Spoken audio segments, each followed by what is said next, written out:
Somebody ought to come up and say, this was a mistake. All of a sudden, people went, whoa. Right. We didn't want a blowout, but we didn't want Ford to win. By the way, did we start this podcast? Yeah, we're rolling. Yeah. Today, we sat down with one of America's best-known broadcast journalists, Chuck Todd. For years, the host of the longest-running show on television, Meet the Press. It was an unforgettable experience, where it's safe to say the guest brought it like a hurricane. From Ballard Studios in Washington, D.C., a very special episode of 13th and Park. The hard things that are necessary, we either do it or we'll pay the price down the road. That often is missing in politics. We have to solve everything. It's a nightmare.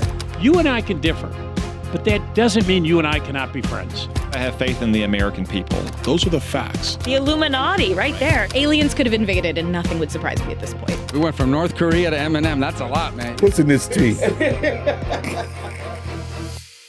Politics today doesn't have any sort of, there used to be, as I joke, honor among thieves. Yeah. Look, There's always a little bit of everything in this business. Yeah. Mm-hmm. But ultimately, it was about, all right, how are we going to get to some consensus, right? Without blowing each other up, literally or figuratively. Mm-hmm. And now there's no subtlety anymore in politics. No, it's all There's hammer and tongs. Right. Every pump's a nail and every solution's a hammer. So we really don't know each other, but, I grew up around one of those tables, those dinner tables. So my dad was Robert Goodman.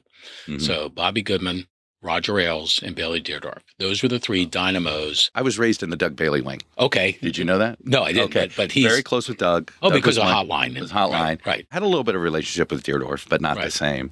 But I always wanted to do a book on Doug and Roger because they both were the two geniuses. They understood the power of television before almost anybody else. I always say, Doug kept trying to use it to start third parties and to bring, thinking we could do it this way and there should be free airtime and candidates should do this. And Roger was like, okay. I'm going to kill that fucker. Exactly. That's it. And literally the clients, they never fought over clients because it was, if you were in one wing of the party, you hired Roger. And if you were in the other wing of the party, you hired Bailey, and they rarely ran into each other. But during the Hotline days, Roger would cancel the subscription almost weekly because he was pissed off at something Doug did.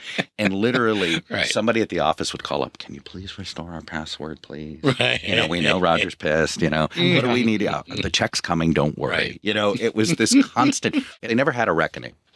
Doug died about 3 years before Roger died. That's too bad. And it's too bad. I saw Roger not long before he passed. And I think Fox News is not the same since Roger left. I say this all the time. The journalism is gone at Fox. And Michael Clemente sent me an email. He says, thank you for saying it. He says, a bunch of us to say it and nobody, we're not credible to say it. Right. Roger understood they had to have credibility in the daytime if he wanted the primetime guys to be taken seriously. Right. And that was the difference. The entire traditional media structure, whatever you want to call it, nobody in charge of the big media is even thinking about journalism.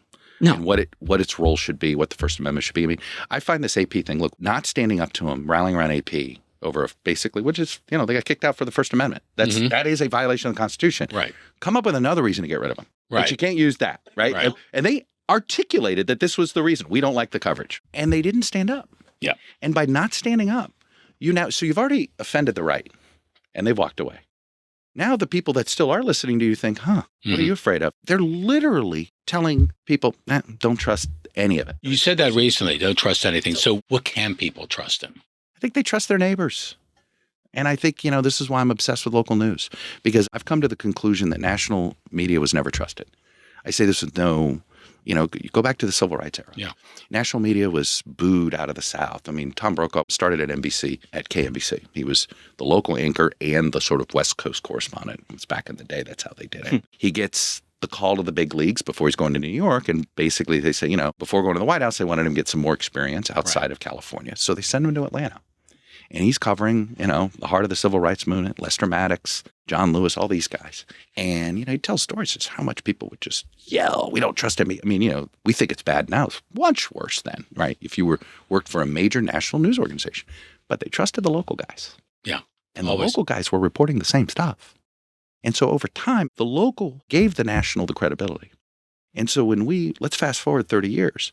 Let's go across the street. You go into the, we're here, right, 13th and Park, which means across the street, you had the National Press Building. Well, when I first started at the Hotline in 1992, we'd have to drop off copies of the Hotline to all these Washington bureaus.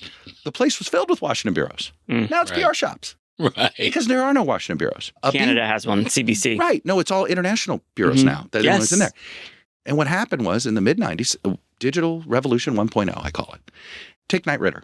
30-plus newspapers around the country. I grew up with the Knight Ridder paper. Miami Herald, Philly Inquirer, you name it. There was a time the Washington Bureau had one per paper.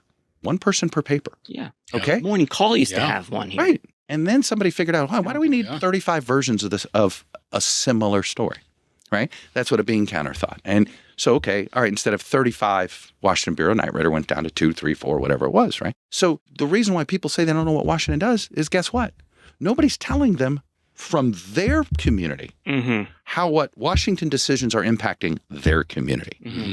And, the ecosystem, in my opinion, is as broken as it is because we gutted the bottom. Yeah. But people are looking for things that are fresh, too. So you go back with Hotline, with Doug Bailey and everything. Right. That was groundbreaking. I remember reading that like the Bible. We invented the newsletter business. Yes. I sit there and I had no idea the monster we unleashed. And I say this because it started with Mark Halpern in the Note. He was the first person to rip us off. And that came after you? That came after us at the Hotline. And what he did, I thought he created an idea that I think is actually was very damaging to the press corps. I don't think he thought he was doing that at the time. Insidery. Correct. He called it the quote gang up 100. Yeah. But he was publishing for a national audience saying, I'm not going to tell you everything I know. We, on the other hand, Hotline, we were charging you, Adam, probably an entire Ailes office, $25,000 for full access. We were writing for insiders. We weren't writing for the general public. You know why we paid that? We were addicted. You were Google before Google. That's it. You were the internet before the internet. Right. You were providing stuff you couldn't find anywhere else. Right. If you were like a horse racing fan, you were the tip sheet. That's exactly. We used to describe ourselves. One of my colleagues used to say, hey, we're a clipping service with a brain. Another one used to say that we would call ourselves basically we're no different than the racing form. Right. And by the way, racing forms, if you've never read one, it literally feels like hieroglyphics when you're reading it, right? If you don't know how to read one, and that's the way the Hotline language was. Yeah. We had our own language, and we all spoke the same language here in Washington, but it was for insiders. It wasn't intended for the outside world. And then it started with the Note, then you had Politico, then, you keep going on in the derivatives. And the irony is that the Hotline only succeeded because of the locally sourced reporting. Right. And then all of a sudden, everything came to Washington. I used to give advice to young people in the late 90s, early aughts. Oh, no, you should start at a state capitol. You should start at a city hall. By 2006, 2007, when Politico starts, I'm like, I don't know if that's the best place to start. If you want to be a national political reporter. Correct. That it is that you would not go through the farm system, essentially, of going local to regional to national. We had a nice little, that's the way it went. I'll never forget, there was a point on the front row of the White House. It was myself. I did not come from a traditional background at the time for TV. I came from the digital world of Hotline. Jake Tapper was next to me. He came from something called Salon. Okay. And City Paper, again, all DC based. Ed Henry was at CNN at the time. Roll Call, another insider publication. Major Garrett came from U.S. News.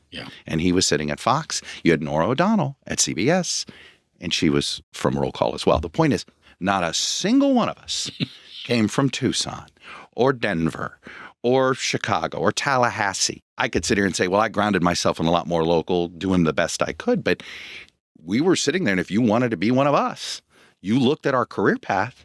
It didn't say go to Tallahassee.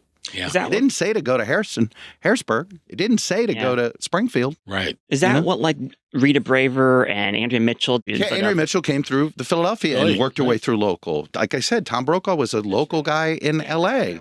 Bob Schieffer is the greatest origin story of everybody. The Schieffer origin story, he was a reporter, cub reporter at the Fort Worth Star-Telegram, and his big break came. He's out drinking one night with a whole bunch of, on November 21st, 1963, he's out drinking with a bunch of Secret Service agents on Fort. He sleeps in. Suddenly his brother wakes him up. First of all, Bob, when he tells the story, it's fantastic. I'm not going to do it. He was print covering the print cover, okay? Yes. And he was the guy stuck in Fort Worth. So his brother wakes him up and says, hey, there's something going on with the president. You better go into the office. He was working at the Fort Worth Star-Telegram, goes in, and they're in Fort Worth. Nobody's there. Everybody's in Dallas because the news is in Dallas. Right. So he's just sitting at the desk. Phone rings. He picks it up. This lady's on the phone. She says, hey, my son's been arrested. I need a ride. When a woman called and I answered the phone and said, is there anybody there that can give me a ride to Dallas? And I said, well, lady, we're not running a taxi service here. Besides, the president's been shot. And she said, yes, I heard it on the radio. I think my son is the one they've arrested. And it was Lee Harvey Oswald's mother. of all people. And so another reporter and I had a Triumph sports car in those days. I knew I couldn't take her to Dallas in that. So another reporter and I, using his car, and we took her to Dallas. He drove, and I rode along in the back seat and interviewed her. And but the amazing part of the story was that after we got to Dallas, I never told the Dallas police who I was. I just said, I'm the one who brought Oswald's mother over here. Is there any place we can put her where these reporters can't be bothering her? Anyway, Schieffer got into the FBI interrogation room with Oswald and his mother. And at one point they come in and somebody says, "Who are you?" And he goes, "I'm with her." No, he goes, Right. "I'm with her." And he goes, Right. "What do you do?" "I'm a reporter." "Get the hell out of here." But anyway, he gets this exclusive with her, had the only interview with her. And back then, Newsweek wanted to quote his interview. They paid him. Wow. That's how the content game worked. So he truly owned his IP. Oh my God. And they actually paid him. It was like another month before another news organization got to her and all this. So the point, what's the real point of the story? Always answer the phone. Always answer. Always answer the phone. And buy real estate in Fort Worth, obviously, because that must be where everything happens. But the point is that he started local. Literally, that happens. He gets his first TV job within a week. He's on air, the local Fort Worth, and then literally within a month, he's on national Let's television. talk about your not so unremarkable career. The way you went from, again, Hotline to the White House correspondent, NBC. And then, of course, you meet Tim Russert, who I think was just an iconic person. I mean, beyond just the personality on television, and we all, of course, came to appreciate Buffalo like no one's business, right? Of course. How was it coming into that in the NBC and with Tim and moving your way ultimately? Just connected to it, did you get noticed, you think, by Tim because you were doing some of the cable news shows that were... No, he was obsessed with Hotline. Really? Yeah. No, I mean... So it had nothing to do with TV. He'd see me every now and then. I always say I owe a tip of the hat to Chris Matthews, too. He put me on, and as sort of a political expert in the 06 cycle, I was on quite a bit. Yeah. I had all this reporting on Virginia at the time, and the Virginia George Senate Allen, was coming in the George Allen race, and it turned out to flip the Senate. Yeah. So Tim was he fully admitted. He'd say, "Oh, yeah, I take your spotlights all the time." And he finally asked Betsy Fisher, "Who writes these things?" But I said no at the time because David Bradley had bought the National Journal and he really wanted to start a magazine, and he had just bought the Atlantic. And the Atlantic today, we were essentially putting the model for this together back in 06. And I really thought that's where I was going to go do. I just signed a new contract with him, and I thought that's what, where I was headed. And I was sort of really pleased. I enjoyed being an expert on television. I didn't desire to be an anchor or a driver of it, right? But that's the difference, though, Chuck. You came in with a real experience and expertise in politics, government, as opposed to you were in media and they kind of promoted you up and said, "You know what? He tests well. So let's see what happens with Chuck." Well, and funny is that Tim's origin story into that was sort of, he worked for Mario Cuomo for almost a decade. Yeah. He was in active politics. He was an executive at NBC for a while. And I remember Adam Nagurney, if you remember him, longtime political reporter at the New York Times. God. He's based out in LA now. He was at the New York Daily News back when Tim Russert was the chief of staff with Cuomo.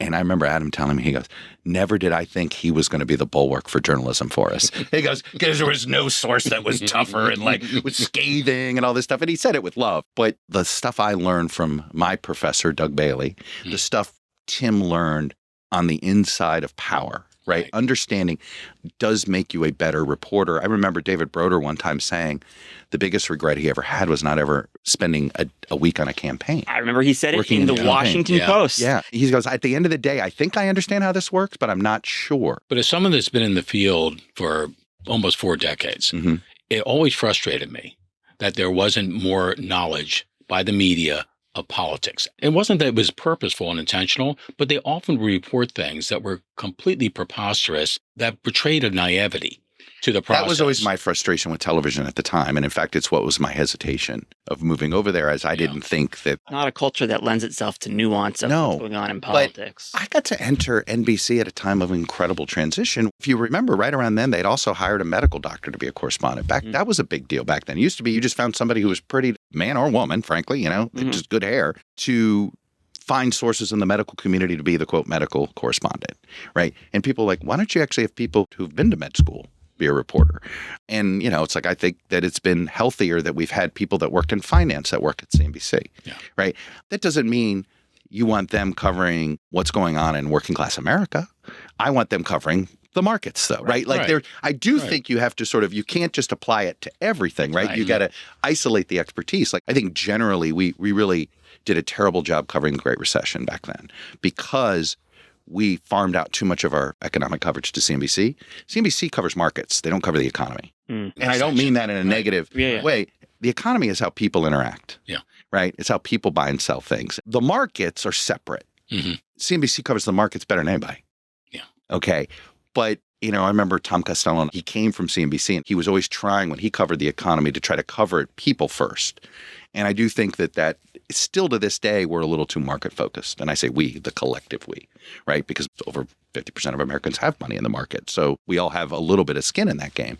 But I sometimes think we don't know how to cover the economy from the ground level as well. Now that you're describing yourself as an independent journalist, welcome to independent journalist versus the early days, the heady days. I was reading something from the Kansas City Star describing you and Rachel Maddow as I remember when they wrote this young, piece, geeky, and hot. Now, that's pretty cool stuff, right? Dude, it was so funny. Like, you know, back then it was simply because I was counting delegates better than everybody. This is 08. Right. This is 08. And I always said my big break was I used to spend my days at the hotline going to every stupid rules and bylaws committee of either the RNC or the DNC. And you do it forever. And it finally paid off in 08. It was the first time it actually paid off. I remember on Super Tuesday of that year, Tim let me do the delegate count on air. He didn't do it. You know, I think part of it was, all right, bucko, you think you've got it? You know, you own this. Right. Well, we were on Super Tuesday. We were the only network to declare Obama the winner of Super Tuesday if you are judging by who won the most delegates. Let's look now to NBC News political director Chuck Todd, who's with us again to talk about pledged delegates by the numbers. Chuck, what does this mean tonight? Well, what it means is, and when you listen to Terry McAuliffe and you heard Joe and Harold talking about, the pledged delegate count is basically over. If you could call an election on the delegate count and say, okay, who's going to have the most pledged delegates at the end of this process, it now appears like it's going to be impossible for Obama to lose his lead. This was a campaign for delegates. Yes, correct. It's also why the Clinton folks were angry at us because we were covering it based on the rules and they wanted the media narrative. You weren't fitting their narrative. We didn't fit the narrative. And do you know to this day, it's always caused interesting. Like they still have this weird NBC thing. I'll never forget Tim and I were getting a briefing from Harold Ickes on the delegates. This is right before Super Tuesday. And I had gotten a briefing in the Obama world and I had done my own homework and all this stuff. We go there and we leave that. I said, Tim, Harold doesn't know the rules. He has no idea what's about to come. I said, they really don't know what they really don't know. They didn't know the rule. They didn't realize what the hell was happening. What do you mean? I mean, they didn't understand that these delegates are done by congressional district, and Obama's going to figure out how to get one out of every one she wins. He may sweep the ones that he wins. Like, I know there were people on Clinton's campaign that understood it, but the person that they put out there to quote unquote, and it was the old, you know, here's Harold, who I will brief Tim. Party elder. Right? You know, I will brief Tim Russert, you know. On things I don't know. Right. And it turned out he didn't. They were following the wrong rule book. And I've always thought that the Clintons were misled by Mark Penn. Mark Penn never understood how Democratic Party politics worked. Never did. But he was their chief political strategist in their head. And because Bill Clinton never really had to fight a delegate fight to win his nomination, so they never were fully familiar with the DNC rules. And I've always thought that they don't realize how misled they were in their strategy. Given how tight they were with like a Joe Andrew and Ron Brown and Terry, they were the establishment. They were the party. You would have thought otherwise. Of course. That's what made it all the more. Harold Ickes is on the Rules and Bylaws Committee. Okay? I mean, it was just stunning. I just think that they just assumed that the other guys weren't going to know what they were. Yeah. Well, speaking of delegates, over the summer, you had Elaine. Oh, yeah. She was terrific. To talk about the real power is in with the delegates. If they didn't want Kamala Harris, they could have been convinced by somebody else in the end. They had all of the power. They're elected by their communities. But, you know, it turned out there was a few things I ended up learning about this. Well, first of all, there was a paranoia in a Biden world starting in 22 that somebody was going to challenge them in a primary. So they wanted to have a padding of extra. So they had expanded the voting base of delegates, and there were more delegates. More people were delegates than people realized, as a way to basically prevent anybody from taking the nomination. So there were more super delegates than there were. If you remember the way they changed the rules, the super delegates weren't only going to have a say until the second ballot. Second ballot anyway, but it was a way to basically As long as you got to the second ballot, you were going to be able to protect the incumbent. And what was intriguing about Biden, he's the first Democratic president this century, because Obama didn't do it, who sort of embraced the DNC and actually tried to empower the DNC, versus an Obama who tried to essentially start a competitor to the DNC with Obama for America. They did for the first 2 years, though, didn't they? Obama, they used it. John O'Malley Dillon was there. No, I think the DNC still catching up to the Republicans today goes back to the Obama decision. Obama's brand, and Pluff used to be a little overly protective. He thought Obama was above the brand of the Democratic Party. And so they didn't want to be fully associated. And you're like, dude, once you win, you are the establishment. Yeah. Right? Donald Trump learns this the hard way. He wants to believe he's the outsider. It's like, dude, you're now the insider. You're in charge. You're the deep state, right? Like sometimes when you get elected as an outsider, it takes a while to appreciate how you may think your persona hasn't changed, but the way people view you, you're suddenly in charge now. And it's much quicker than the people in office realize. I said that to Chris Matthews last year because we were talking. I read that book by John Farrell, the one about Teddy Kennedy. Yeah. The latest one. His best shot was being drafted in 1968. I love alternative histories because the beauty of an alternative history is it allows you to go to the butterfly moment, right? There's always a moment where there's a fork in the road of history or whatever timeline where if something doesn't happen, without this, these 7 events don't happen. There's a great alternative history that Russell Baker, a New York Times, old New York Times reporter, wrote. It was a fiction. It was a really short book, but basically, if Bobby lived. If Bobby lived. And so he has the election, and it's worth reading. I read it's literally a small little book. What happens is Bobby forces his way on the ticket. Oh, and LBJ runs. Bobby lives and LBJ runs. Yeah. And it's a Johnson Kennedy ticket. Wow. And it goes to the House because it's a close, right, with Vietnam, all this stuff. Goes to the House. And somehow Kennedy orchestrates it. He gets elected to the vice presidency because there's a Democratic Senate.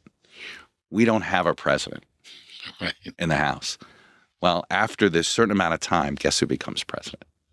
The elected vice president from the U.S. Senate, Bobby Kennedy. But he wrote this in 1969. I know. Okay, it's one of those things you read. You're like, how did this not break through? Good for him, And he wrote it like I said, late 60s, early 70s. But it was a fascinating. But you as an astute observer of politics, I think you've written and you've said that it's not about the best ideas that win elections. It's about the worst ideas that lose elections, basically. I mean, if you look at where we are, right, 6 of our last 7 presidential elections was decided by 5 points or less. It's astonishing. Yeah. Because do you know in the entire 20th century we hit 5? Decided by 5 points or less? Wow. The entire 20th century.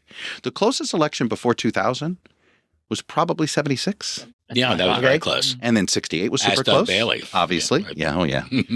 Doug has a lot of blames on that. I think he blames Bob Dole the most.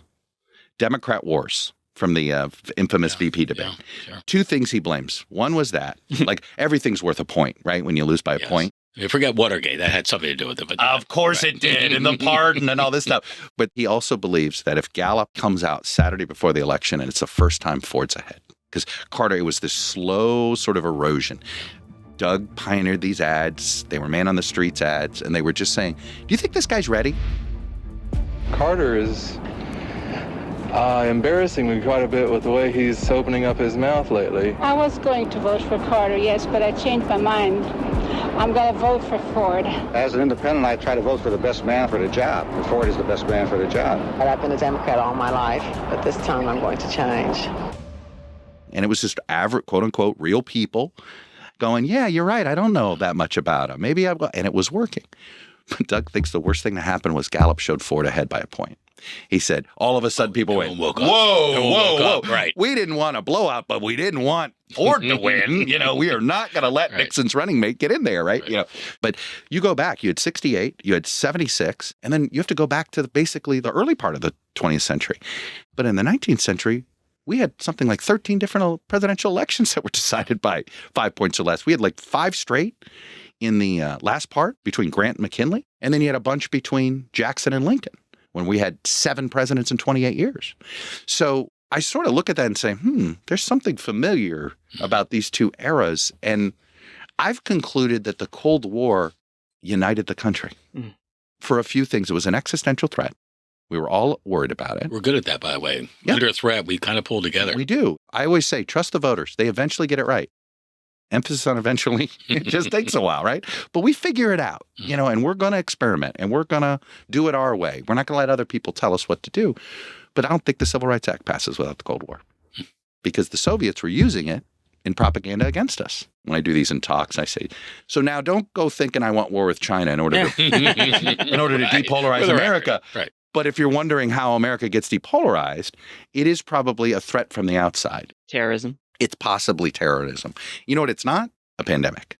Yeah. Of all things. But that is something that is, if you look at the history of pandemics, they are divisive. Yeah. This is not a new thing. If you read about what happened in the 1917 pandemic. Yeah. It was the same thing. You had cities that were pro-mask. You had others that were anti-mask. And then as soon as it was over, nobody wanted to talk about it. Yeah. Just like us now. You're like, COVID? What COVID? Right. I don't want to hear it. By the way, did we start this podcast? Yeah, we're rolling. Yeah? Oh, yeah. Okay. This is all good. I'm half kidding. I mean, No, we just sort of started talking just to let the listeners in. We never really had a go time, did we? Well, first of all, now we're going to introduce the show halfway through. It's really important, obviously, that you have such a perspective where you had feet in all camps. You listened to everybody. Mm-hmm. You heard from everybody. So your perspective is probably broader and less jaundiced, you might say. Well, I use a phrase like this. I cover politics as it is, not as I wish it were. That's it. And you're in this business that way. Right. Let me flip the question. How hard is it to have a client you don't fully agree with? We had U.S. senators. We had Rudy Giuliani. We had all sorts of players, right? Mm-hmm. Fascinating people. Well, how can you possibly support Rudy Giuliani? This is back in the good days, okay? The height of pro-choice Rudy, and was he really? I was working with him in New York. And evangelical conservatives hated him, right? Hated him. And a lot of the conservatives were like, you got to be kidding. He's not one of us. It's like 100% litmus test that's being thrust at the consultant. Yeah. But if you're not 100% with that person, man or woman, how can you possibly represent them? Always the easy political answer was, well, on balance, I agree with most of what he or she is coming from.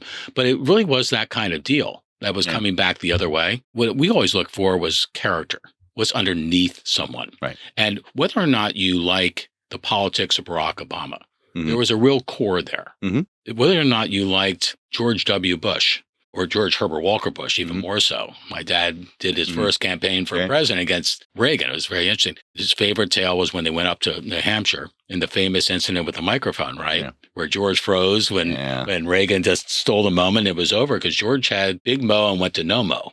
Basically overnight, right? Right, yeah. But I've seen, in my lifetime, a sea change in politics. You said it earlier about the word nobility comes into play. Well, right? I used honor among thieves. Okay. And I don't mean it. And I don't mean it like there's thievery in politics. I used to say we agree on 95% of things. Washington does. The collective wisdom of Washington is we argue about 5%. Yeah. It's sometimes hard to convey this to people who are partisans on both sides who think this is life or death, and that literally if one side wins, my life's complete. We got to sort of reestablish trust between the public and government.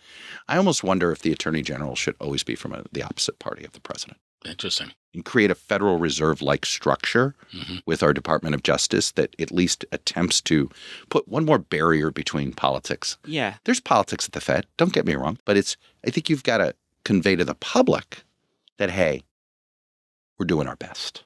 And you don't hear that. And by the way, the reason people are in the corners is because most of the people that are really focused on this stuff are hearing the extremes on one side or the other. You know that. So anyone giving a reasoned argument, they're getting attacked. Michael, you may have heard me say this before. I'm like, logic's been banned in Washington. Oh, yeah. Right? There is no logical conversations that could happen in politics. I felt that the most, first time ever, at least people in my own party, over this past election, when I said to somebody you and I both know who was in the Biden White House that, both parties operate in the same ways. They're incentivized the same way. They may handle things differently, or they may believe in a few different things, but in the end, we operate with self-interest as two teams, and you have to wear the team jersey. And she was so offended. Yeah. And I'm like, wait a second, you've been in Washington for 30 years? Yeah. I'll take it a step further. There's no doubt Trump wants some revenge. Sure. Right? On the law firms, on press, whatever, But let's not beat around the bush. All these institutions did want to cancel Trump. Yeah. Did want him inoperable in mainstream public. I think the biggest mistake, and I did not follow the Pied Piper on this one, which was this idea that we deplatform everybody post January 6th. This is a democracy. This is the First Amendment. And all of a sudden now you've got law firms or what's going on and all this stuff. It's like, look, that was a bad moment. That doesn't mean, look, I understand the passion of that moment. Right. Yeah. But my God, the whole point of the Constitution is to protect minority rights, not majority rights. Yeah. The whole damn thing was written to protect minority rights. And so, yeah, you may not like that speech, but speech is speech. And the decision to deplatform bit mainstream media in the ass. Why? Okay, Donald Trump started his own information ecosystem. How do you like them apples now? Right. And then, I sit here, it's like traditional media, what's happened? Yeah. You did try to deplatform him. Yeah. It was a mistake. Somebody ought to come up and say, this was a mistake. So let me ask the tough question that Democrats are confronting. You have a lot of things to say about former President Biden. Craven of politics. I know you probably got a lot of feedback. I feel let down by him personally. I think a lot of people do, but I didn't think this is who he was. But you said something recently about how in the Hunter Biden trial, when it was made very clear, abundantly clear, that the family was in trouble. They really had real problems in 2018. They clearly had a family crisis. And by the way, all families have crises. This is not unique to them. And I hurt for them. Yeah. It's painful. Yeah. I can't believe they ran for president. Yeah, but he won for president. How do you do this? You brought me in spotlight. Yes, it's mythical. You say it's kind of a mythology that here's Dad. Dad's always going to take care of him. I mean, there was a lot of press, of course, around Joe and Beau Biden. Mm-hmm. Beau Biden was an amazing person and a great attorney general. It's really sad that life took him out so early. More than 42 years after he lost his wife and daughter in a car accident, Vice President Joe Biden is again wrestling with crippling grief. The Biden family, along with the president and first lady, and hundreds of others, filled St. Anthony of Padua Roman Catholic Church in Wilmington, Delaware today for the funeral of Beau Biden. I feel for President Biden, the guilt he feels about Hunter's situation. Look, I'm a parent of 2 kids. You're constantly worried. I don't want to F them up. Yeah. And I have no doubt he's had these, like, did I favor Beau too much? Did I do this? And he doesn't want that perception. So in some ways, I think he almost goes out of his way. Mm-hmm. What he thinks he's doing is protecting Hunter. He's probably actually hurting him more. But again, the last thing any of us like as parents is backseat parenting. Yeah. So I struggled saying it. But when I read that trial transcript, it made you angry, right? I about went, what did you put the Democratic Party and the country, if you believe your own rhetoric, okay, and we can debate whether the rhetoric was real or not, but if you believe your own rhetoric, what were you thinking? Yeah. What were you thinking? So one of the things we love to do at Hotline was make lists, okay? Not enemies list, no, right? No, data-driven lists, Just okay? kidding, right. So I used to, every year we'd run the financial disclosure reports, right, to show you, just for the Senate. We didn't do all the House because it was just too hard to present. We'd always do the Senate. And I remember, crystal clear in 2007, before I left, we were doing this. There were only 3 sitting U.S. senators who didn't have a net worth over $1 million. Wow. Amy Klobuchar, Bernie Sanders, this is pre-book deals and all that stuff, and Joe Biden. And I remember thinking, Joe Biden elected in 1972? I give the guy credit between 1972 and, frankly, 2000. I mean, I have a thesis of what happened here, but the dude did not allow himself to get rich off of being in politics. How many elected officials suddenly got a sweetheart deal on a piece of vacant land that an interstate was getting developed on, and all of a sudden that piece of vacant land, I didn't know that this land was going to, okay, this is, frankly, how politicians did make money. Okay, a lot of them did do this, and this is left and right. This is not any one party. And so, there was always a part of Biden, you're like, boy, this guy, he's very careful. And I'm convinced that what happened after he decides not to run for president, he goes to his brother, says, I'm out. You don't have to worry about me anymore. Yep. And well, it's that holy grail. All of a sudden he had a chance at it. And he's like, I know, my favorite scene about the presidency, I attribute to Indiana Jones and the Holy Grail. Right. Because to me, the presidency is the holy grail for most elected officials, right? And at the ending scene when the whole place is coming undone, and first the Austrian professor, she goes, I can touch it. I can let it go. And then she falls to her death. And then all of a sudden there's Harrison Ford. And finally, Sean Connery's character says, let it go, son, right? And I think the hardest thing to do for somebody like Joe Biden would have been to say no to running for president. And he couldn't do it. And I get it. Look, the man wanted to run for president every year that he was eligible. Okay, he didn't run in 76 because he wasn't eligible. Right. And in 80, because he wasn't old enough. Right, he wasn't old enough yet. Or he was actually running for re-election, so he'd have to give up his seat. Correct. And in 80, there was a Democrat seeking re-election. So he runs in 88. And he didn't run in 92 because nobody was going to beat George H.W. Bush. And he had just recovered from a major health issue. You talk about the butterfly effect. I call it the catastrophe theory that was popularized by this mathematician in France, Tom. Barack Obama made the decision to pay back a favor. Yep. And he blessed Hillary Clinton, right, to be his successor. Yeah. And how that totally gummed up the works of the Democratic bench. Think about the 06 cycle. Right. Probably the best Democratic cycle of elected Democrats, because that was a tough cycle. It wasn't a blowout cycle. Yep. They had to have good candidates in these places. And you look at Bob Casey wins that cycle. Claire McCaskill wins that cycle. They get Amy Klobuchar, Sherrod Brown, Jim Webb, Chet Culver. Whose father wrote one of the best books you'll ever read. They were very close to the Teddy Kennedy. And John Culver actually wrote this book. Rarely do U.S. Senator books are any good. Okay, you got me off on an aside. Sorry. But the very lefty vice president, Henry Wallace, was an Iowan. So Culver and a Des Moines Register reporter spent years. It's one of the best biographies. Gotta read that. And it's on Henry Wallace, but it was always funny when Chet ran for governor, people would say, "Oh, I miss your dad." And he's like, he's still alive. He just lived in Bethesda or whatever. They grew up here. Chet Culver went to Chevy Chase High or whatever. Bethesda Chevy, either Walt Whitman or BCC. I can't remember which one. So 06 cycle, but the 06 cycle, if Hillary doesn't run in 16, right. Sherrod Brown runs, John Tester, Amy Klobuchar. By the way, Cory Booker gets elected. Michael Bennet gets appointed to the seat in 9, wins it in 10. When you look at this sort of the Gen X generation that Obama wiped out with the decision to bless Clinton, I mean, here's an alternative history. What if Barack Obama, I remember the anecdote I got about him deciding on Joe Biden. Some people were arguing for Tim Kaine, meaning go super young, go new generation, do the Clinton-Gore thing. No Washington. At the time, Kaine was a governor. And apparently Obama's line, according to one of my sources, was, "I'm enough change." And, I've always thought Obama understood the country may or may not have been ready to elect an African-American president. So he had to run very methodically, showing that he was not going to upset the apple.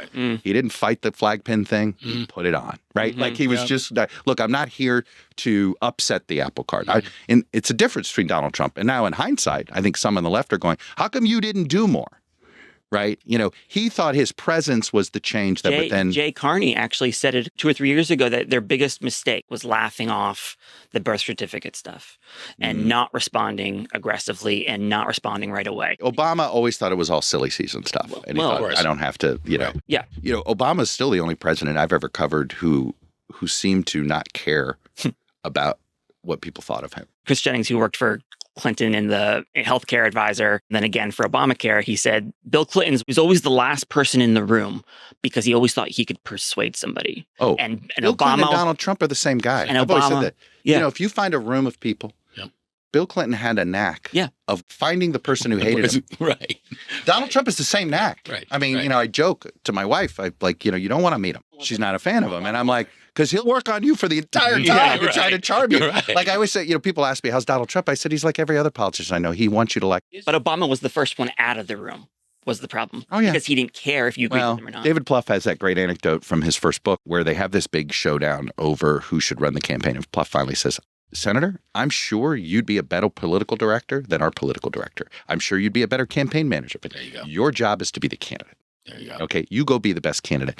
Our job is to do this stuff. And it was this moment Obama learned, I got to be the candidate. So obviously the Democrat brand is having issues today, right? So it just occurred to me as we're having this conversation. Usually the pendulum is about it's swinging Republican, it's going to swing Democrat. Then it's going to swing Republican, it's swing Democrat. Maybe there's a different kind of pendulum. If you go back a little bit, outsider, insider. When I started working with Rudy in the late 90s, he was a revolutionary in New York. And the only way as a Republican he could survive politically was to hope the job he was doing really worked. Right. And I think in most scorecards it really did, right? I mean, I went to Times Square in 1992 when he wasn't mayor. Go to Times Square 4 years later when he was mayor. That was your test. But after Rudy, you had the manager, I would call him. Yeah. Bloomberg comes in. He manages the revolution, I think, very, very well. So that was kind of like we can breathe again a little bit because, constant revolution is really wearying, right, to the public. Is that maybe kind of thing happening right now, or could it happen because you have outsider Trump, followed by you can breathe again for the at ultimate least a insider second, Biden, followed by the outsider disruptor again, Trump. And a lot of people are talking about maybe the next Democrat. And you said this yourself recently. Probably someone we don't know yet. It's always that way. That's what it's not on the radar screen yet. Yeah, no, right? I don't think it's possible. Like, I don't even rule out somebody elected in 26 becomes the nominee in 28. One of my favorite ways of talking about this is that think about 2017. In January of 2017, did you know who Pete Buttigieg was? And how desperate were the Democrats for a new voice? They turned to the mayor of South Bend? Yes. Not just like a real city. I've been to South Bend. It's a college town next door to a struggling industrial city. But how hungry were Democrats for something that wasn't her or traditional or all this stuff? And yet, who did the party turn to? That's it. So could it be that in 28, the antidote to what ails Democrats is an outsider? Doesn't necessarily have to be a complete disrupting, whatever outsider, but not an insider. I mean, you look at Governor Pritzker, for instance. I'm a visual media person, right? So I look at this guy, and he seems very smart, and I think he's pretty well liked by his party and by people in Illinois, but he looks like a politician. Not only that, he looks like a political caricature of a rich politician. Right. Okay. And now you're seeing, of course, the governor of California is getting all sorts of holy hell from his own parties, his podcast, and he's taking out after the toxic brand and all this stuff. But it's not necessarily wrong for him to try to move that way if he has any aspirations for national office, because where he was more and more into the kind of the traditional heart of a party, right? Most interesting thing I heard recently about the Democratic Party's issues was something Derek Thompson said. He's been on this book tour, and he showed up on a podcast that I regularly listen to that's not about politics. So I was like, all right, I'll listen to this. Bill Simmons, and Bill Simmons interviewed him. And he often wondered, like, the Democratic Party became the party of rules over the last 20 years. And he said, go take a look at how many lawyers are elected officials and how many of those elected lawyers are Democrats, and then go look at the occupations of the elected Republicans. There's some lawyers, don't get me wrong, but there's a lot more non-lawyers. There's a lot more small business guys like Mark Wayne Mullen, or, whatever you want to think of, Marjorie Taylor Greene. Tim or this, that's right. And by the way, who were the Democrats' best candidates in 06? Vets. Yeah. They not people that went to law school. That's it. And the Democrats became the party of rules. The Democrats became the party that tells you how you're supposed to live, what you're supposed to do. It's funny, in college, it was the Republicans that were the ones telling you how to dress. The Republicans were telling you how you should behave.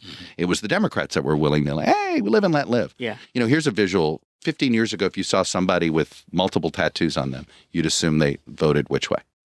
Left. Now, if you see somebody with multiple tattoos, what do you assume? Oh, yeah. Do you think those people have changed their values? Yeah. Right? Or do you think the parties have changed? Yeah. I think the parties have changed. The Republicans successfully became the party that doesn't judge you. Now, are there people that judge? Yes. Trust me, I can fear the wrath coming, left or right. But the point is that when you run any brand, you've got to know, what is the caricature of your brand? Yeah. Not just what do you want your brand to be? Well, what's the negative caricature? The perception. And you should be thinking about the negative and how to break through it. I'm with you on Gavin. He's trying. When you look, Democrats have lost the popular vote just 3 times since 1988. 2 of them were Massachusetts Democrats, and 1 was a San Francisco liberal. I think the last thing that Democrats ought to think about is nominating either Elizabeth Warren or Gavin Newsom. Yep. Okay? That's like, hello. Yeah. I think the presidency goes through the South and the Midwest, Sun Belt and the Midwest, pure and simple. And the 2-term Democrats that the Democrats have had was a Southerner and a Midwesterner. And you look at the Republicans, the 2-termers. I mean, Trump's an outlier. Trump's a unique figure. And in some ways, him not winning re-election, I would argue, is actually proof of this, right? Reagan was a Midwesterner transplant to California. George H.W. Bush was a Southerner of George W., right? Was more so. George H.W. Bush was arguably sort of first-generation Sun Belt, which was all transplants, in fairness. He wasn't the only one that went. He wasn't the Connecticut Yankee, his dad. Yeah, a lot of other, right. His father was the Connecticut Yankee and all this stuff. So I buy the inside-outside. I certainly think there's a reason we didn't elect a senator to the presidency until it was an first African-American. Yeah. Right? Like, I think that there's something to that he won despite the fact that he was a senator, not because he was a senator. last April of 2024, you thought Biden had lost the campaign already, but it was to be determined whether he would win the election. Yeah. And then you also said you thought... I do think there are two things. Like sometimes you can win a campaign and still lose the election. Yes. And then you said... You've been involved in campaigns like that. You did everything you could. The numbers didn't go your way, but you didn't lose the campaign. You assumed the winner would be decisive, whoever won. I did. And then you also said after the switch that you weren't sure whether Kamala was the person bringing water to a desert of thirsty people. Well, that the initial enthusiasm was she brought water to thirsty people, right? It was sort of like, okay, people rallying around her because they wanted to rally around her. Like, oh, look, she can say a complete sentence. Yeah. Right? Like that was like she brought water to thirsty people. Right. But what were you seeing in all these circumstances that other people, MSNBC, weren't seeing? It's not that they weren't seeing it. It's that people were so worried about what other people would think, right? There's too many people in the media space that worry about their audience. They're afraid of contradicting their audience. They're afraid of delivering bad news. You know, my old EP, John Reese, who you know very well, Michael, used to say, you know, your problem is the left thinks you're a traitor and the right thinks you're not to be trusted because you're a closet left-winger, right? You're like just in the right place, right? Well, that used to be the case. Yeah. And yet, you know, I don't know how to live anywhere else. Yeah. But the business that they thought they were doing in traditional media, there's a lot of executives who I don't think really understand journalism. And I think just saw it as a, who brings in eyeballs? These shows used to be platformed to debate and dialogue, but now nobody really wants to be held accountable. So you go on to push message, and certain networks and anchors just allow that. I don't get it. How do you incentivize? I don't get it. How do you incentivize these networks to diversify what their editorial choices are? Their diet. For well, look, I this toothpaste got splattered out of the tube when an executive at CNN looked at the ratings Court TV was getting on the O.J. Simpson trial and decided that a 24-hour news channel, which is the only one that was in existence before O.J., and then there were three after. CNN made so much money doing O.J. that NBC and Fox said, we want a piece of that. Yeah. They didn't say they wanted a piece of it because they didn't think we needed more news. They said, somebody's figured out how to make money off of news.